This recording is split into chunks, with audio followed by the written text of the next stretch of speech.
Shalom, kembali kita akan mempelajari pelajaran sekolah Sabat pada hari Minggu tanggal 28 Januari dengan judul Hari-Hari Jahat.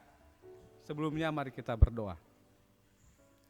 Terima kasih Bapa di sorga, dengan semua berkat-Mu kami mau mempelajari pelajaran sekolah Sabat. Roh Kudus Tuhan boleh bersama-sama dengan kami, supaya kami boleh mengerti kehendak Tuhan dalam kehidupan kami. Ampun dosa kami, dalam nama Yesus Juru Selamat kami, amin. Saudara yang kasih, pada saat kita membaca di dalam buku Mazmur pasal 74 ayat 18 sampai ayat yang ke-22, di sana kita bisa melihat bagaimana musuh mencela Tuhan. Karena bangsa Israel mereka sudah melawan akan perintah Tuhan. Dan kita tahu bahwa akibatnya kota Yerusalem dihancurkan. Kemudian dikatakan bait suci juga dihancurkan.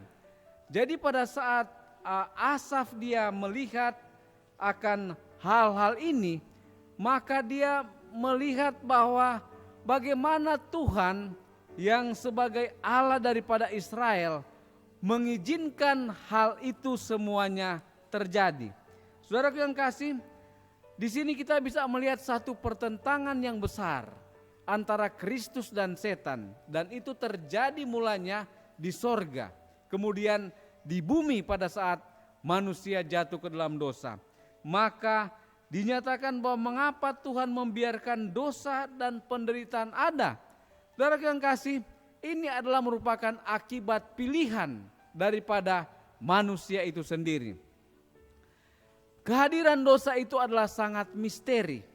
Bukan berarti Tuhan dia menciptakan dosa, tidak. Tuhan dia menciptakan manusia itu sempurna. Dan kehadiran dosa itu adalah karena pelanggaran terhadap hukum Tuhan. Dan itu sudah terjadi di sorga. Nah, oleh sebab itu pada saat kita mempelajari bagaimana hari-hari ini jahat, kita akan mempelajari dalam konteks pertentangan antara Kristus dan setan. Sebagai seorang Asaf, kita mungkin bertanya mengapa kita menghadapi dosa, penderitaan dan kematian. Ini adalah pertanyaan umum yang ditanyakan oleh pikiran yang bertanya sejak awal sejarah manusia. Jawabannya selalu sama, dosa. Dosa adalah penyusup aneh dalam ciptaan Allah. Dan kejatuhan iblis di surga hingga keadaan kita yang jatuh sekarang ini. Kejahatan telah melahirkan semua penderitaan dan kematian dalam sejarah. Kemudian kita dapat berargumen dengan benar bahwa Tuhan telah memberikan kehendak bebas kepada ciptaannya. Dan dari sana berfilsafat tentang konsekuensi dosa dan penderitaan. Tetapi para penulis Alkitab menahan diri dari taktik ini.